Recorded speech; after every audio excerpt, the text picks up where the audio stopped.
आए कजा ले चली चले, अपनी खुशी से आए न अपनी खुशी चले, आए अच्छा गए वाले फंसा देखा, फूल अब फूल को शराबी रुके बहवा देखा। दोस्तों गुज़िश्ता दोस्त अपने जब के शुरू मसला खबर शहर में आएंगे अकबर का विशाल होता है, तो कुछ मकबूल चेहरे जब शहर में जब विशाल कर जाते हैं तो सोमवारी का माहौल रहता है। सोशल मीडिया पर देखो, अखबार में लिखो या जहाँ बेटा जहाँ भी छपते होते तो एक ऐसा शख्स हो जो मालिका में सोमवारी फैला दो तो यकीनन वो मकबूलियत का बाइस रहा होगा। ये सभी लोग जानते हैं कि कुल जमाती तंजीम के जरिए तो करीब दिल्ली बीवी समाजी खिदमत अंदर किया करते थे।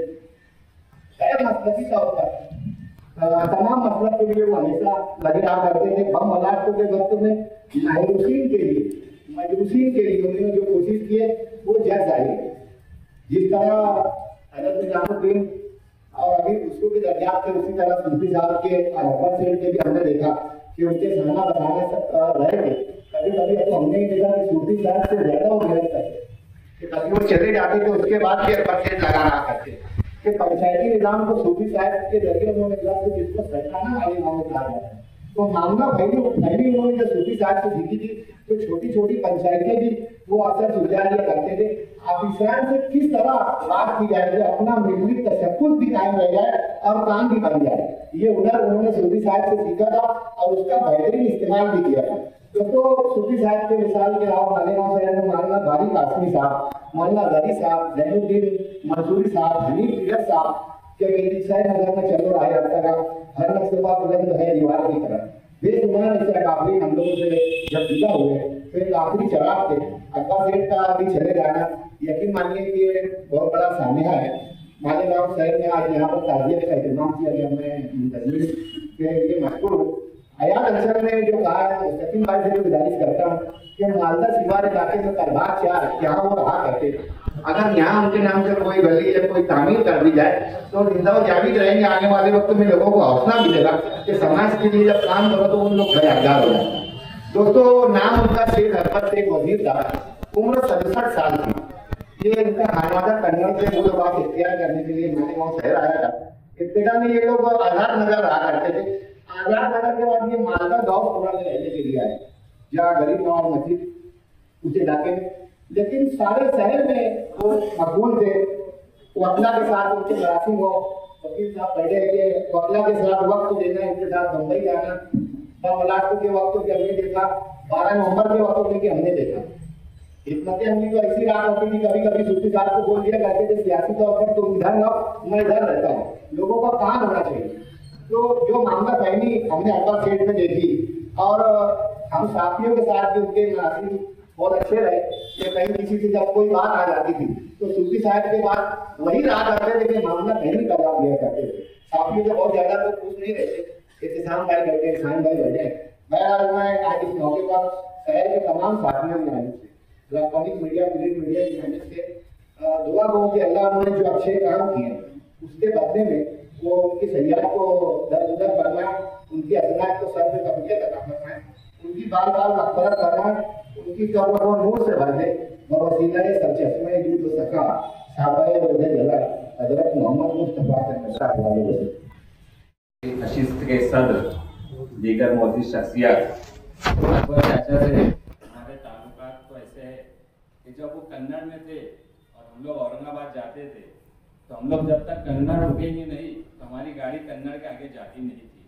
मेरे वालिद साहब के बहुत ही करीबी दोस्त थे और मुझको याद है जिस वक्त मेरे वालिद साहब की तबीयत खराब हुई थी और उनको नासिक के बुखार हॉस्पिटल में एडमिट किया गया था तो अकबर चाचा का ऐसा कोई दिन नहीं जाता था कि सुबह से लेकर रात तक वो उसको 5 से 6 मरतबा फोन करते थे और मेरे वालिद साहब की तबीयत के बारे में पूछताछ करते थे। मालेगांव शहर में चाहे वो कुल जमाती तंजीम के फाल रुकन भी थे और कौम मिल्लत के लिए काफी दर्द उनके पास था। अभी जब वक्फ बोर्ड का मामला आया तो उस वक्त भी कम से कम 15 से 20 मरतबा वो भी मुझसे मुलाकात करने आए।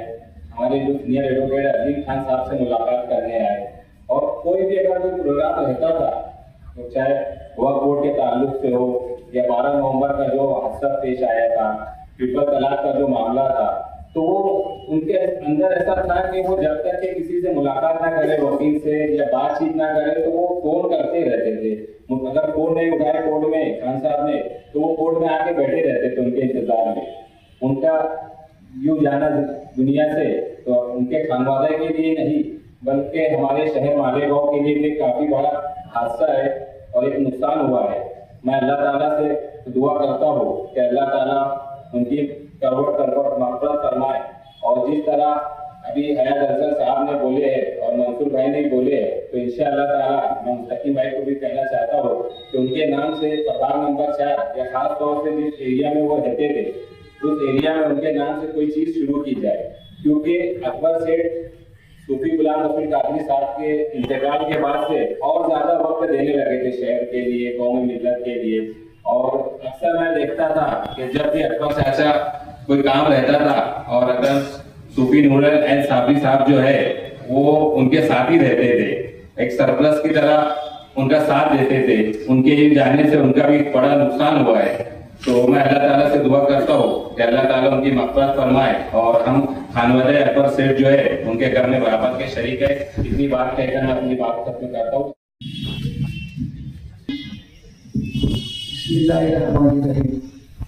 आज के इस ताज़ियती नशिस्त प्रोग्राम की सदर मोहतरम स्टेज पर मौजूद उलमाए कराम, सियासी, समाजी तमाम, मौत एक ऐसी हकीकत है जिसे तमाम ही मज़ाहिब के मानने वाले से मानते हैं। आदमी अपनी उम्र लिखा कर आता है। 100 साल जिंदा रहने के लिए जरूरी नहीं है कि इंसान को 100 साल की उम्र मिले। जो भी उम्र मिले उसमें कुछ वो ऐसा काम कर जाता है कि दुनिया उसे 100 साल तक याद रखती है। आज अकबर सेठ साहब के ताल्लुक से बहुत सारी बातें आप लोगों के सामने आई है। मैं उनके परिवार को ये कहना चाहूँगा कि मैंने जो उनके अंदर खूबी देखी है वो खूबी मैंने किताबों में पढ़ी है और मैंने जहाँ तक मुताला किया है वो बहुत बड़े लोगों के अंदर वो खूबी रहा करती है। वो था आप लोगों का या जिन लोगों से उनसे राब्ता हुआ है, मुझे नहीं मालूम उनके ताल्लुक से उनका क्या था, लेकिन मेरे ताल्लुक से मैंने जो देखा है कि किसी भी निवेदन या किसी भी प्रोग्राम के लिए जब मैं वो फोन करते थे, जब मैं पहुंचता था तो यकीन जानिए वहां पर सिर्फ वो तनहा मौजूद रहती। उसके बाद वो लोगों को फोन करके बुलाया करते थे। और ये जो डिसिप्लिन है, जो वक्त की पाबंदी है, दुनिया में जितने भी अमीर हैं, जितने भी बड़े लोग हैं, उन्होंने डिसिप्लिन को फॉलो कर ही आगे बढ़े। ये बात याद रखें। इस दुनिया में जो आया है उसे बहरहाल जाना। जनाब रसूल हजरत मुस्तफा सल्लल्लाहु अलैहि वसल्लम ने अपनी 63 साल उम्र को पूरा किया और उस दुनिया से पर्दा फरमाया। इस दुनिया में हमेशा हमेशा के लिए अगर किसी को रहने का हक था तो हमारे आका जनाब रसूल हजरत मुस्तफा सल्लल्लाहु अलैहि वसल्लम का। जब वो इस दुनिया में नहीं रह गए, यहाँ पर बैठा हुआ कोई भी शख्स नहीं चाहेगा या पूरी दुनिया में कोई शख्स आपको ऐसे नहीं मिलेगा। जब हमारे आका ही नहीं रहे तो हम क्यों रह सकते? जाना है एक दिन। बहरहाल मैं उनके परिवार को मेरी तरफ से, आम आदमी पार्टी की तरफ से, हम आपके गम में बराबर के शरीक हैं। और हमारी दुआ है कि अल्लाह पाक अकबर सेठ को जन्नतुल फिरदौस में आला से आला मुकाम अता फरमाए। इतना बड़ा मजमा जो आया है ये उनकी अखलाकियात को देखकर ही यहाँ पर आए, वरना आज के इस जमाने में मैंने बहुत सी तारीखी नशिस्तों में गया कि 5-10 लोग भी मिले। ये मजमा इस बात का गवाह है कि अकबर सेठ अकबरी सियासी, समाजी हर खिदमत में उनका दायरा वसी था। बोलने वालों की तादाद ज्यादा है और अकबर सेठ की जो खिदमत है, चंद जुमलों में उनकी खिदमत को बयान नहीं किया जा सकता। बहरहाल अल्लाह ने जो भी उम्र उन्हें दी है बेहतरीन तरीके से उन्हें गुजारी है। अल्लाह ताला उनको जन्नतुल फिरदौस का आला से आला मुकाम अता फरमाए। और मेरे परिवार के साथ मैं उनके दुख में बराबर का शरीक हूँ। आपके वालिद का चले जाना वाकई में बहुत बड़ा गम है। अगर वाली जिंदा है, लगे बीमार है, कोने पर भी बैठे हैं, तो बच्चों के लिए इससे बड़ा, इससे ज्यादा सहारा कुछ नहीं होता कि मेरा वाली जिंदा है। ये बहुत बड़ा साया है। इस साया आपके सर से उड़ जाना बहुत बड़ा काम है। और ऐसे ही काम के लिए संभव करने पर अल्लाह ताला ने बेपना अजर अजीब रखा है। मेरी दुआएं आप लोगों के साथ है। बहुत बहुत शुक्रिया। आज की इस ताज़ीती नशिस्त के सदर मालेगांव शहर के तमाम ही दीनी समाजी सियासी पार्टियों के और तंजीमों के जिम्मेदारान अकबर सेठ अशरफी साहब से मेरा ताल्लुक 2019 NRC की जब तहरीक मुल्क भर में चल रही थी उस वक्त सूफी गुलाम रसूल साहब के जरिए हुआ, और जब से ही हर वक्त हर तहरीक में निजी कामकाज में हमारा ताल्लुक कायम रहा। मैंने हमेशा देखा कि वो कई तंजीमों के साथ जुड़े, और मैं भी एक सियासी आदमी हूँ, और आज जो मुल्क के हालात हैं, तो आज हमको सबसे ज्यादा जरूरत पड़ रही है कौम मिल्लत की रहनुमाई के लिए और उनके काम काज के लिए। अकबर सेठ, मैं कहूँ कि ये सच में खादिम थे कौम के। इसमें लफ्ज हम खादिम बोलते हैं कि कई लोगों के लिए बोला जाता है, मगर सही खादिम अकबर सेठ को मैं मानता हूँ। बहुत बड़ापन कभी नहीं बताए, और मेरे लिए तो वो कई तंजीमों में सीढ़ी का काम करते थे। अगर कुल जमाती तंजीम से मिलना हो, अगर ऑल इंडिया सुन्नी जमातुल इस्लाम से दूसरी कई तंजीमों के जिम्मेदार थे, तो उनसे बातचीत कर लेने के बाद वो सारी तंजीमों को जोड़कर हमारी मीटिंग करा दिया करते थे। तो मेरे लिए तो एक बड़ा नुकसान हुआ, क्योंकि कल भी इन सब तंजीमों की जरूरत हमको थी, कौम को थी, मिल्लत को थी, और आने वाले वक्त में भी बहरहाल रहेंगी। उनके बारे में बहुत सी बात बोली जा सकती है, मगर वक्त की पाबंद इंसान थे वो। अगर कोई वक्त उनको दे दिया जाए या किसी वक्त को तय कर दिया जाए, तो मुझे लगता है कि वो उससे पहले, कुछ मिनट पहले, कुछ वक्त पहले ही वो उस प्रोग्राम में आ जाया करते थे। ये उनकी खास बात थी। और अकेले भी रहे तो ऐसा है कि जो बड़े अभी हमारे ऐसा हाल है कि क्या है क्या नहीं ये नहीं पता, मगर कोई बोलेगा कि यार वहां पे फरहान में जाना है, तो हम भी फोन पे पूछ लेते हैं कि भैया कुछ लोग आए कि नहीं आए, तो मैं आऊं, भले कोई काम ना हो। ये सच्चाई है, मगर उनके अंदर ये बात नहीं। वो अकेले ही पहुंच जाते थे, लोगों को फोन करके बुला लेते थे कि आ जाओ। मतलब ऐसा आदमी ही सही में कौम का खादिम हुआ करता था, शहर के खादिम थे। और सिर्फ दीनी तंजीमों की बात नहीं है, वो सेकुलर आदमी थे। हम ऐसा हो गया कि कोई दीनी तंजीम का आदमी है तो हम सिर्फ मजहबी ही समझते हैं। सही में वो एक सेकुलर आदमी थे। पुलिस डिपार्टमेंट से अच्छे मरासिम थे। तहरीक, कोई तहरीक या आंदोलन चलाना किसी भी तंजीम से, यहाँ कुल जमाती तंजीम के भी जिम्मेदारान हैं और भी कई तंजीमों के जिम्मेदारान हैं जो अपने अपने प्लेटफॉर्म से भी तहरीकें चलाते हैं।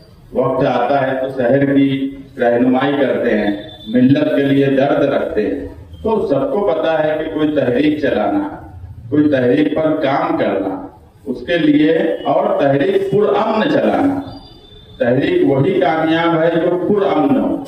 तो पुलिस डिपार्टमेंट से, सरकारी हमले से भी उनके अच्छे मरासिम थे। मुझे याद है 2019 का NRC का जुलूस ख्वातीन का, जो दस्तूर बचाओ कमेटी की तरफ से निकाला गया था, इसमें शहर की लगभग तमाम ही दीनी समाजी तंजीमें जुड़ी थी, और अहम रोल उसमें सूफी गुलाम रसूल साहब का था। तो उस वक्त इतनी बड़ी तहरीक ख्वातीन की मालेगांव में, मेरे ख्याल से तारीख की सबसे बड़ी तहरीक थी वो, जो NRC का ख्वातीन का जुलूस निकला था। तो जब हम लोग बैठा करते थे, सूफी साहब, हनीफ साबिर साहब और भी कई दीगर सियासी पार्टी के जिम्मेदार, तो सूफी साहब बोलते थे कि पुलिस डिपार्टमेंट परमिशन में बड़ा आनाकानी कर रही थी, तो परमिशन देना नहीं देना, तो सूफी साहब बोलते थे अकबर सेठ जाएंगे बराबर राजी कर लेंगे। तो ये हुनर सबके पास नहीं होता। कई हुनर थे उनके पास, लोगों को जोड़ने की बात थी, दिल लोगों से मिल जाए ऐसे मरासिम रखते थे, कोई काम ना भी रहे। अभी जो SIT का मामला है, इसमें हम लोग माइनॉरिटी डिफेंस कमेटी के थ्रू जो काम काज कर रहे हैं, तो उन्होंने खुद से मुझसे कई मर्तबा पूछा कि क्या चल रहा है, क्या हो रहा है। मतलब फिक्र रहती थी किसी भी इशू पे, भले उनको ना बोला जाता हो, अगर उनको नहीं भी बुलाया गया तो उनको फिक्र थी कि यार क्या चल रहा है, कोर्ट में क्या हो रहा है, कानूनी समझ भी बेहतर थी। तो ऐसे आदमी का जाना हमारे लिए बड़े दुख की बात है। मैं समाजवादी पार्टी दस्तूर बचाओ कमेटी की तरफ से उनके अहले खाना को और सबसे ताज़ियत पेश करता हूँ और दुआ गो उनको अल्लाह उनको जन्नतुल फिरदौस में आला मकाम दे, और शहरियान को और जो भी तंजीमें यहाँ बैठी हैं सभी को उनका नेमुल बदल अदा करे। और जो लोग कभी बोले कि उनके नाम से कोई जगह या कोई सड़क या कोई अदारा उनके नाम से मुंसलिक हो जाए, तो मुरुलैन साबरी साहब यहाँ बैठे हैं, वो तय करें कि क्या करना चाहिए। इंशाअल्लाह समाजवादी पार्टी और हम उनके साथ रहेंगे। अशरफी सेठ साहब जो इंतकाल कर गए, हम हाकर्स लोग बहुत करीब थे उनकी, और बहुत गम का मुजाहरा है कि उन्होंने हमारा साथ छोड़ दिया। बहरहाल इंतकाल कर गए, सबको जाना है आगे पीछे, मगर अच्छे इंसान का जाने का गम जो पूरी जिंदगी रहता है। ज़्यादा वक्त ना लेते हुए मैं उनके अहले खाना के लोगों को ये बोलना चाहूँगा कि गम बहरहाल ठीक है, आपके वालिद का इंतकाल हुआ है, बहरहाल सबको आगे पीछे जाना है, हम आपके गम के बरोबर के शरीक हैं। अस्सलाम वालेकुम। बिस्मिल्लाहिर्रहमानिर्रहीम।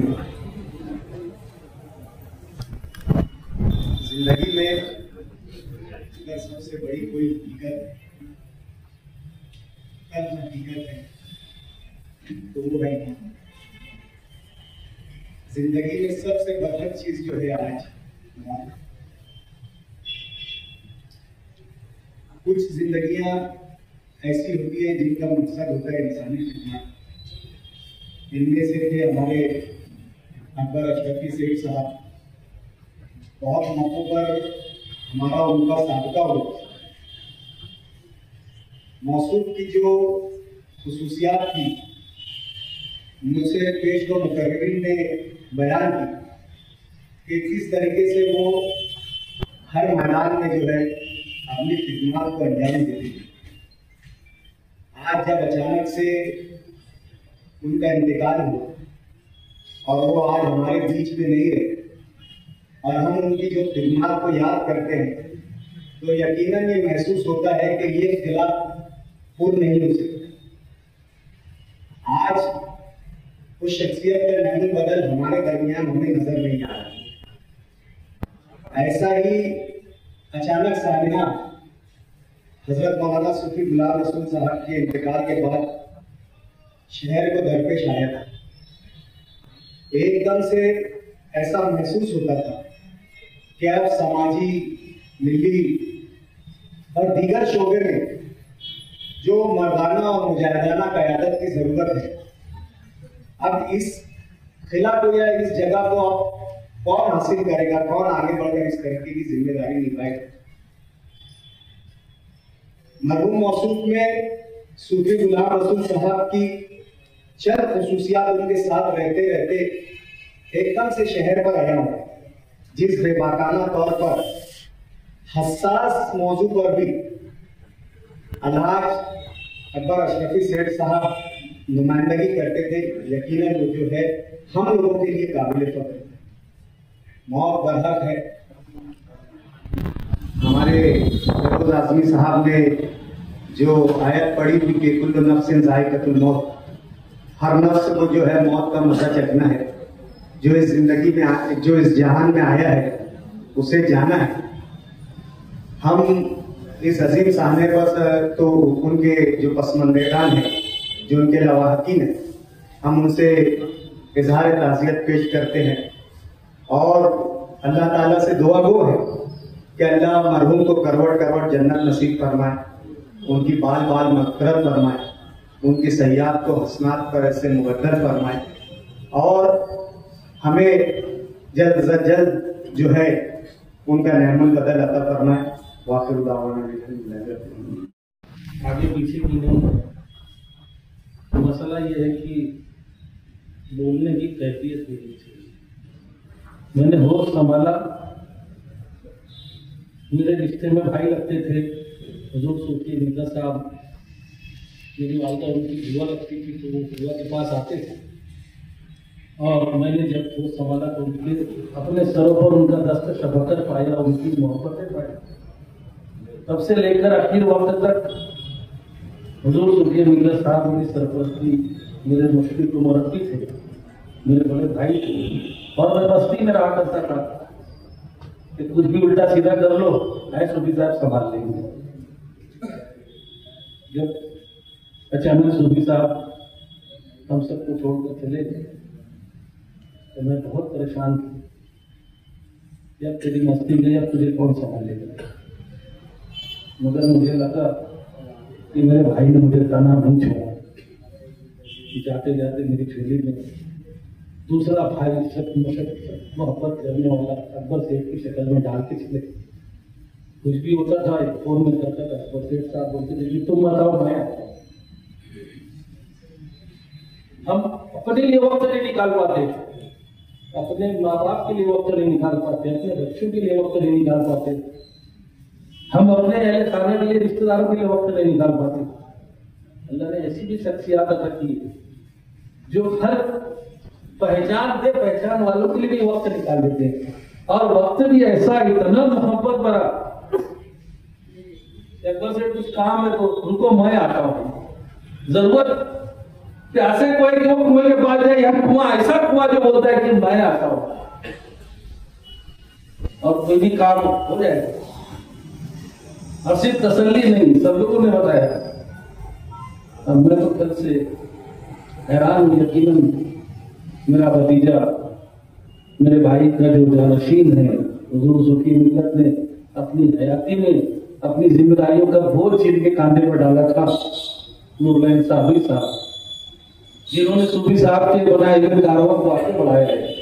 हम सब लोग तो अभी इस परेशानी में कि अब हम हमारे गमों का मुकाबला करने के लिए अल्लाह की नेमत बदल अता फरमाए। आप सबसे गुजारिश है कि आप दुआ करें कि इस मिशन के इस क्लास को आगे लेकर चलने के लिए अल्लाह हम सब लोगों को, मेरे साथी साहब को भी और हम सब लोगों को हिम्मत और ताकत दे और हमारी सरपरस्ती के लिए कोई नेमत बदल अता फरमाए। इतनी गुजारिश करूँगा, अल्लाह ताला उनके सय्यात को हसनात को बदल दे, उनके हसनात को कबूलियत दे, उनको जन्नतुल फिरदौस में अल्लाह ताला मुकाम दे। अस्सलाम वालेकुम।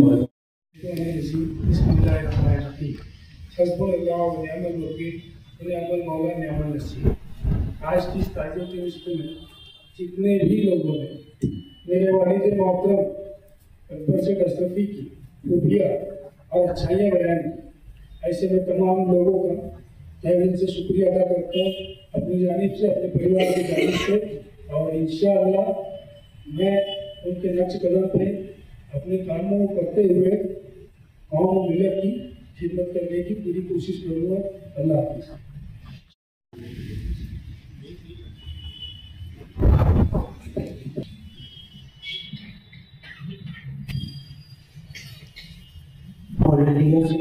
इस्लाम के ज़ेर एहतमाम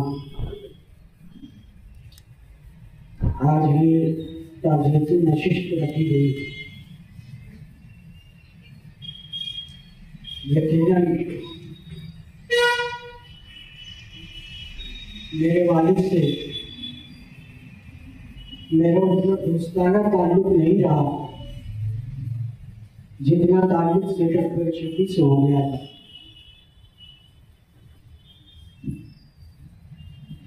मेरे वालिद की मिसाल के बाद जब मैं इस लाइन में कदम रखा तो यकीनन वो जानते थे और वो इस मराहिल को पहचानते भी थे। इसकी उम्र कम, ये बच्चा, अगर वो चाहते तो मुझे उस वक्त दबा सकते थे, उस वक्त मुझे भटका सकते थे, या हुजूर सूफी मिल्लत से वफा न करते हुए मुझे कोई दूसरी सिमत ले जा सकते थे। मगर मैंने देखा कि जो मामला मुझे उस वक्त नहीं समझ आते थे, या जो चीजें हुजूर सूफी मिल्लत किया करते थे वो वक्त मुझे नहीं समझ आती थी, तो मेरी मुकम्मल रहनुमाई करते थे। सेठ अकबर अशरफी साहब 2006 में हुजूर सूफी मिल्लत से ताल्लुक कायम किए। हमारे वहां पर दरगाह मासूम शाह कुट्टी पर मनवार में सैयद रियाज साहब रहते हैं। उनकी मार्फत कचौजा शरीफ के साहिब ज़ादा हुजूर सूफी फखरुद्दीन चिश्ती अशरफी जिलानी साहब रहमतुल्लाह तआला अलैह मनवार की सरजमीन पर तशरीफ लाए थे। हुजूर सूफी मिल्लत में दावत देकर इस शहर में आपका नसीहती बयान रखवाया। उसके बाद अकबर से अशरफी हो गए। उससे पहले अशरफी नहीं थे। उसके बाद हमने कचौजा शरीफ का सफर किया और हुजूर साहिब सज्जादा की खानकाह में, इसकी गवाही सूफी बिलाल अहमद सागरी साहब दे देंगे, उनकी खानकाह में हमारा जाना हुआ। हुजूर सूफी मिल्लत ने सिर्फ को इतना कहा से अकबर अशरफी साहब को कि आप इनसे बैठ हो जाए। सेठ अकबर अशरफी साहब, मैं समझता हूं कि उन शख्सियत के ताल्लुक से कुछ नहीं जानते, मगर इतनी वफादारी कि अपनी आखिरत का सौदा हुजूर सूफी मिल्लत के अल्फाज पर रख दिया और उन्होंने सिलसिला अशरफिया में कदम रखी। मेरे घर पर एक हालात ऐसे भी गुजरे 2013 में, और इस अदारे पर हुजूर सूफी मिल्लत को बेजा इल्जामात में तकरीबन 2 महीना परेशान किया है। यकीनन उसमें सूफी जमील टेलर साहब, सूफी अली समद कादरी साहब की बेलौस खिदमत ये रही कि उनके वास्ते उन्हें जेल में, मगर मैंने देखा कि सेठ अकबर अशरफी साहब अपना घर बार छोड़कर 2 महीना हुजूर सूफी मिल्लत की खिदमत में गुजारा। यहाँ पे सूफी मुख्तार टेलर साहब भी मौजूद है। सूफी मुख्तार टेलर साहब हजरत के ऐसे चहीते खलीफा है कि हुजूर सूफी मिल्लत जब भी संगम लेट जाते थे, इन्हीं के घर कयाम भी किया करते थे और अपनी सारी जरूरतें पूरी भी किया करते थे। सूफी मुख्तार टेलर साहब गवाह है उस हालात में सेठ अकबर अशरफी साहब और हुजूर सूफी मिल्लत और बिलाल अहमद सागरी साहब साथ साथ रहा करते थे। हुजूर सूफी मिल्लत से बेइंतहा वफादारी निभाई। शायद ये मेरा बयान सोशल मीडिया पे भी जाए कि हुजूर सूफी मिल्लत पे जब किसी ने कुछ लफ्ज़ कहा तो सेठ अकबर अशरफी वो नाम है कि पुलिस स्टेशन में बेबाकाना तौर पर उस आदमी से भेड़ है और पूरी जिंदगी कभी उन्होंने कंप्रोमाइज नहीं की।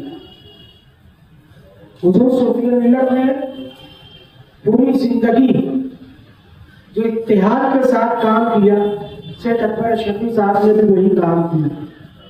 और विसाल के बाद हुजूर सूफी मिल्लत के बाद सेठ अकबर अशरफी साहब जो है मेरी हर लाइन में मदद किया करते थे।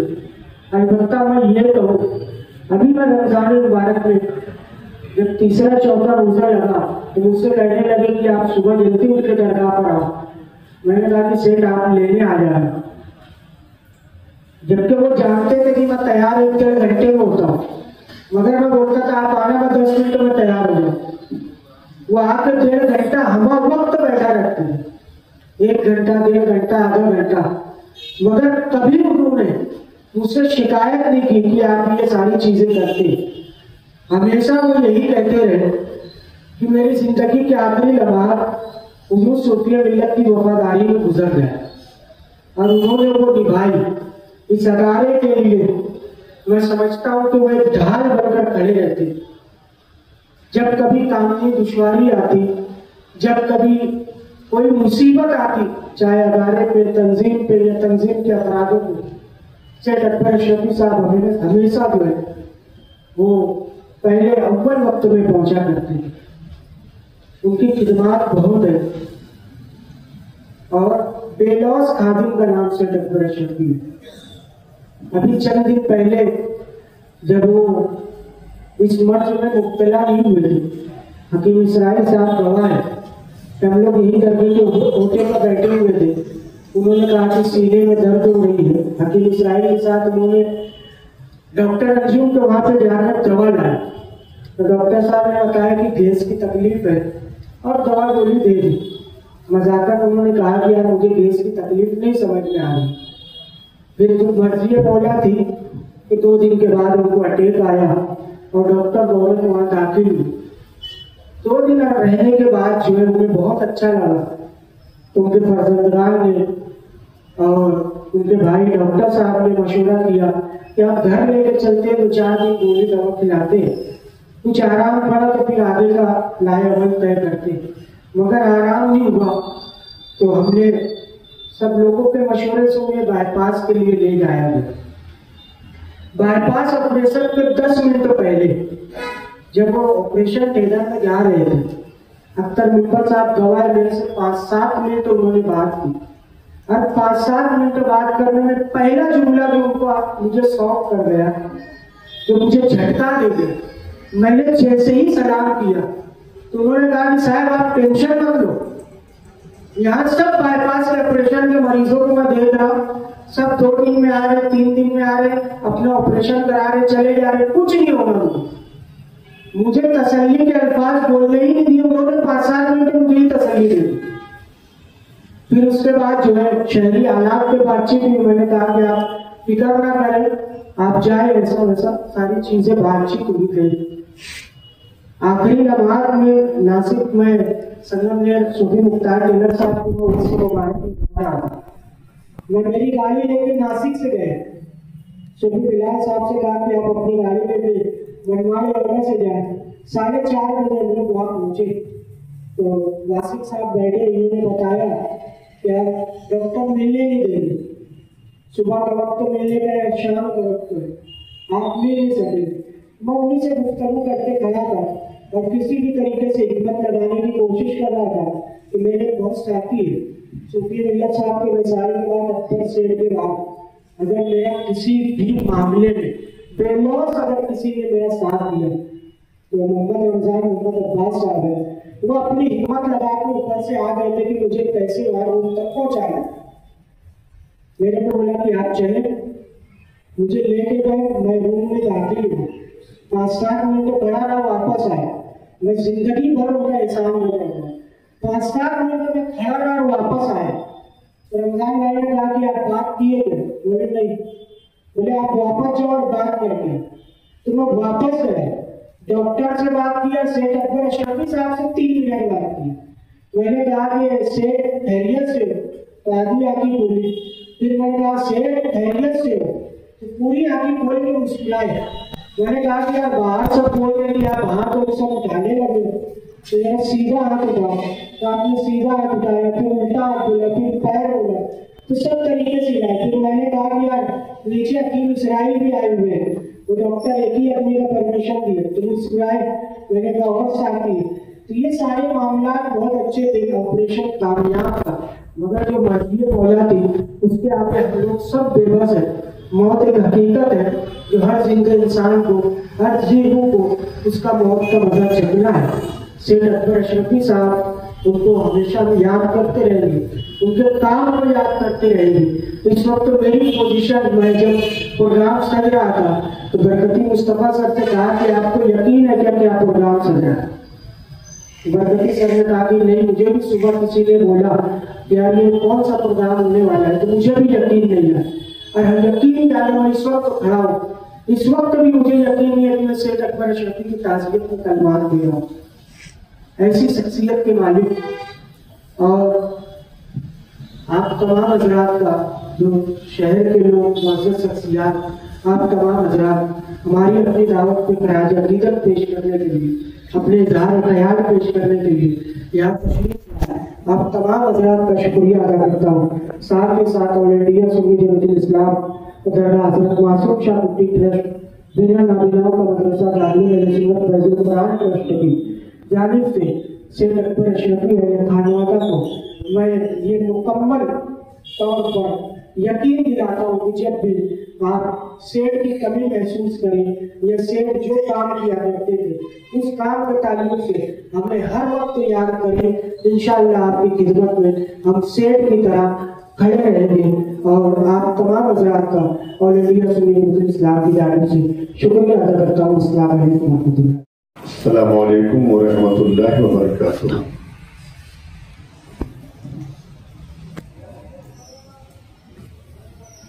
जैसा कि नमाज के वक्त से लेकर अभी तक आप लोग बैठे हैं, किसी की मोहब्बत में जो जा चुका है अब आने वाला नहीं है।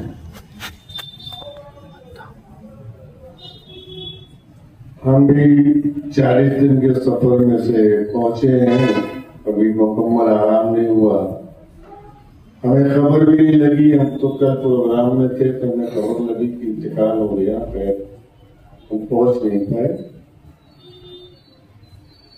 सेठ अकबर साहब अशरफी मरहूम रहमतुल्लाह अलैह, मेरी उनकी जो ताल्लुकात हैं वो बताने के लिए हम नहीं खड़े हैं। हमारी कभी जमी कभी नहीं जमी, ये हमारा उनका मसला है जाती। हमारा उनका कोई मसला खेती का, बाड़ी का, घर द्वार का, पैसे कौड़ी का नहीं। मसाइल थे ऐसे, कुछ मसाइल आते थे कि हम इनकार करते थे, इजहार करते थे, इकरार करते थे, मैं नहीं मदद करना करते थे। ये मसाइल कुछ शरई होते थे, कुछ बातें होती थी तो हमारे मन में नोकझोंक चलती थी, मगर दिल के साफ इंसान थे। एक दिन मैं खानका में बैठा था और जमील साहब थे, उमैन साहब सब थे। मैंने कहा कि अकबर साहब आप थोड़ा से कुछ चेहरे पर आपके बदलाव नजर आता है, ये बताएंगे? बोले क्या? हमने कहा आज मुझे ऐसा महसूस होता है कि आप सूफी बन गए। ये लफ्ज मैंने कहा था क्योंकि आपके चेहरे पर वो कुछ मैं नूरानियत देख रहा हूं जो कि सूफियों के दिल से जब ला इलाहा इल्लल्लाह निकलता है उनके चेहरे पर नूर आ जाता है। वो चेहरे पर नूरानियत देख रहा हूं, मजलूबियत के दर्जे में लगता है आप जा रहे हैं। अब आप जो है दुनियावी चीजों पर परहेज करें। मतलब ये कि जब इंसान उस मुकाम तक पहुंचता है, एक राज की बात बताऊं, तो भी सही साहब बैठे हैं, बहुत कम वक्त में बताता नहीं राज की बात, ताजियत का मसला है। जब इंसान के दिल की नूरानियत चेहरे तक पहुंच जाती है तो इंसान अल्लाह के एकदम करीब हो जाता है और उसका बुलावा कभी आ जाता है, इसको ख्याल रखिएगा। और सूफी मिल्ला साहब इसी खानका में बैठे थे, मैं और डॉक्टर जमाल हसरत बैठे आए थे कुछ काम से। सूफी साहब ने कहा कि फला काम करने के कई दिन बाकी है। डॉक्टर जमाल का 6 दिन बाकी है। हमने जोड़ा तो संडे का दिन आ रहा था, कुछ ऐसे दिन जो कि 1, 2, 3, 4, 5, 6 तो मालूम पड़ा कि संडे, पीर, मंगल, बुध, जुमरात जो माँ ऐसा दिन आया था 6 दिन जैसे पूरा होता है सूफी साहब का इंतजार हो जाता है। बात ये राज की है, वो बोले 6 दिन, मतलब बता दिए कि 6 दिन ही मैं रहने वाला हूँ दुनिया का, तो जाने वाला हूँ। कोई समझे कोई न समझे। अकबर सेठ को अल्लाह ताला कब्र के अंदर जो है हर तरफ सुकून अता फरमाए, और उन्होंने जो खिदमत अंजाम दिया है मदरसे के लिए सूफी साहब के बाद, वाकई में खिदमत अंजाम दिया है। सुबह से शाम, शाम सुबह, जब भी वक्त है वो आप यहाँ पर हाजिर थे। अभी नूरैन साहब ने कहा मैं छोटा था, बच्चा था, बचपना था, शौक नहीं था। हकीकत है कि मैं कहता था कि ये बच्चे हैं, इनको गाइड की जरूरत है। वो गाइड लाइन सरपरस्ती जो है अकबर सेठ ने पूरी मुकम्मल ईमानदारी के साथ अपनी जिंदगी में अदा किया। ये हकीकत बात है, एक सही बात है। और ये इदारे को उन्होंने जिला बख्शी अपनी हिकमत से, अपनी वक्त से, अपने ताकत से, अपने दिमाग से जिला बख्शी। आज इदारा कायम और इंशाअल्लाह कायम रहेगा, दायम रहेगा। अल्लाह करीम से दुआ है, अल्लाह करीम जिन जिन लोगों ने उनके बारे में तारीफी जुमला कहे हैं, उनके कहने में जितनी सच्चाइयां हैं सब तो कबूल फरमा ले, और जो मोहब्बत से कहे उसको भी कबूल फरमा ले, और सेठ अकबर सेठ के सगीरा गुनाहों को माफ फरमा दे, कबीरा गुनाहों को माफ फरमा दे। पहला, मैदान महशर में जब उठे तो चांद जैसा चेहरा लेकर उठे। जब तक कब्र में रहे, सुकून से रहे, उनकी कब्र को नूर से भर दे, कब्र को वसी फरमा दे, करवट करवट सुधा फरमा दे, और उनके घर वालों को, उनके बच्चों को, उनके जितने भी अहले खाना के लोग हैं उनको सब जिम्मेदार फरमा दे। और जितने लोग आएंगे ताजियत में, अल्लाह ताला सबको नेक और साले बना, हमें भी नेक और साले बना, और दीनदार बना, नमाज की पाबंदी करने वाला बना, खाने काबा का तवाफ कबरा करने वाला बना, नबी पाक के रोजे का दीदार करने वाला बना, सोने जाने के बाद सलाम पढ़ने वाला बना। अल्लाह तू रहीम है, रहम फरमा, तू ही में करम फरमा। हम जितने हाजिर हैं हमसे गुनाहों को माफ फरमा दे, हमसे गुनाहों को माफ फरमाते हुए शेख अकबर साहब के सगरा गुनाहों को माफ फरमा दे, और अल्लाह हमारे बारे में कुछ फरमा दे। अल्हम्दुलिल्लाह रब्बिल आलमीन। अस्सलाम वालेकुम। डायमंड कारपेट, हमारे वहाँ गराज, रेलवे वाला कारपेट, विलस्पन कंपनी का पायदान, हेटलोन, रेगजिन, होलसेल रेट में तमाम अशिया हमारे वहाँ दिए जाती है। हमारा पता याद रखे, सकावत होटल के पीछे, आबिद सोडा के बाजू में, हजार खोली, मालेगांव।